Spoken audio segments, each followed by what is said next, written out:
पति पत्नी के प्रेम का त्योहार करवा चौथ बस आ ही गया। बहुत सारे लोगों ने मुझसे पूछा है कि क्या करवा चौथ का व्रत रखना चाहिए, सिर्फ पत्नी ही क्यों भूखी रहे, और क्या सचमुच व्रत रखने से पति की आयु लंबी होती है। नमस्ते, मैं हूं निष्ठा सारस्वत और आइए आज इन्हीं सब सवालों का जवाब खोजते हैं।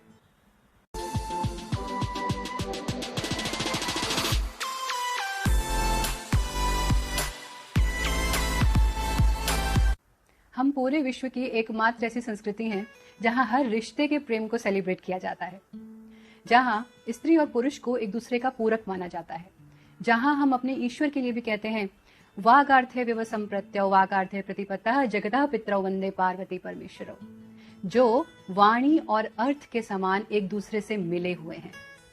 जहां राम से पहले सीता का नाम लिया जाता है, जहां कृष्ण से पहले राधा का नाम लिया जाता है, वो संस्कृति जहां करवा चौथ और वट सावित्री जैसे व्रत रखे जाते हैं, जहां भाई बहन के प्रेम के लिए रक्षाबंधन और भाई दूज जैसे त्योहार मनाए जाते हैं, जहां संतान और माँ के प्रेम के लिए अहोई अष्टमी जैसे व्रत रखे जाते हैं। बेसिकली हमारी संस्कृति में हर रिश्ते को सेलिब्रेट किया जाता है, हर रिश्ते को जिया जाता है। किसी भी परंपरा के पीछे सोशल, कल्चरल, इमोशनल और हिस्टोरिकल फैक्टर्स होते हैं।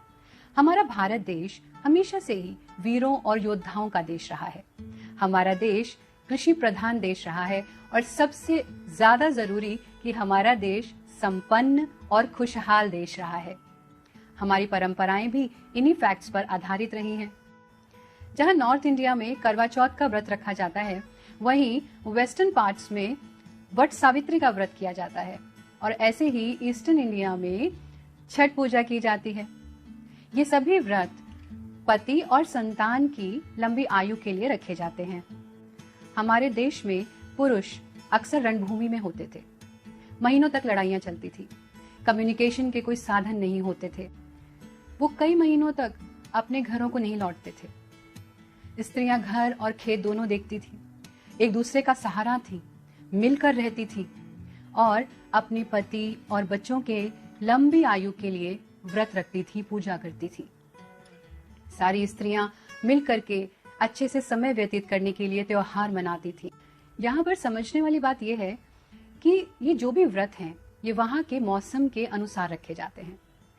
नॉर्थ इंडिया में ज्यादातर स्त्रियां पंजाब में निर्जल व्रत करती हैं, क्योंकि उस समय तक वहाँ का मौसम उनके अनुकूल हो जाता है। आप पूरा दिन पानी ना पिए तो भी कोई फर्क नहीं पड़ता। ऐसे ही जिन दिनों वट सावित्री का व्रत रखा जाता है, तब तक वहाँ पर मानसून रहता है और वहाँ का मौसम वहाँ के अनुकूल रहता है। मुझे अपना याद है कि जब मैं नॉर्थ इंडिया में थी, तब मेरे लिए निर्जल व्रत रखना आसान होता था, क्योंकि पूरा दिन मौसम अच्छा होता था और शाम को 8 सवा 8 तक चांद भी निकल आता था।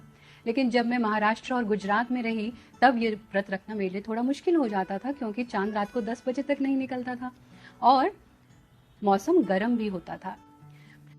व्रत निर्जल ही रखा जाए ऐसा कोई जरूरी नहीं है। सब लोग आज तक अपनी कन्वीनियंस के हिसाब से व्रत रखते आए हैं। जिसकी जैसी पोटेंशियल होती है वो वैसा व्रत रख लेता है। कुछ लोग सुबह 4 बजे सरगी खाते हैं और फिर पूरा दिन निर्जल व्रत रखते हैं। कुछ लोग सुबह 4 बजे सरगी नहीं खाते हैं और 12 बजे के बाद अपने फल दूध वगैरह ले लेते हैं। प्रेगनेंसी में व्रत रखना मना है, या यदि आप अस्वस्थ हैं, आपकी तबीयत ठीक नहीं है, तो भी व्रत रखने का कोई नियम नहीं है। तो बहुत ही कन्वीनियंटली आप ये व्रत रख सकते हैं। चुनाव और संकल्प की शक्ति को तो हम सभी लोग मान चुके हैं।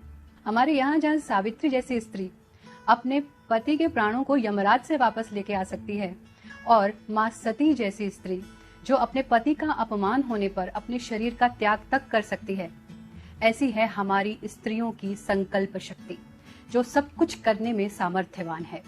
और इतनी ही मजबूत है पति पत्नी के प्रेम की जड़ें कि हमारे यहाँ डाइवोर्स और तलाक जैसे शब्द ही नहीं है, क्योंकि हमारे यहाँ सिर्फ रिश्तों को जोड़ने में विश्वास किया जाता है। परंपराएं खत्म हो जाती हैं अगर उनमें जीवंतता नहीं होती, लेकिन हमारी परंपराएं सदियों से चली आ रही हैं और लोग उन्हें उसी उत्साह के साथ मनाते हैं। क्यों?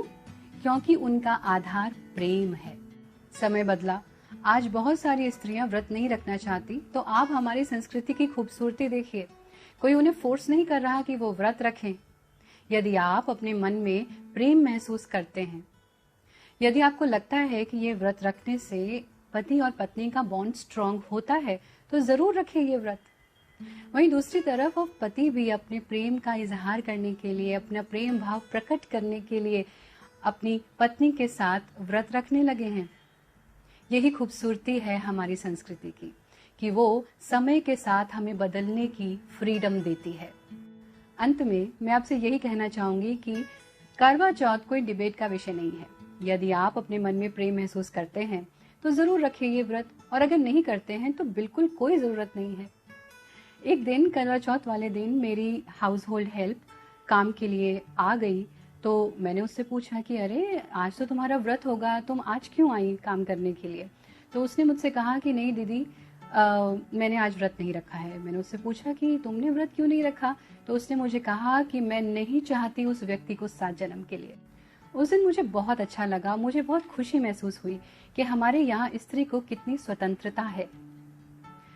हमारे यहाँ स्त्री ही चूज करती है कि 7 जन्म साथ रहना है या नहीं रहना है। मैं करवा चौथ को सेलिब्रेशन ऑफ लव, कमिटमेंट और डिवोशन की तरह देखती हूँ।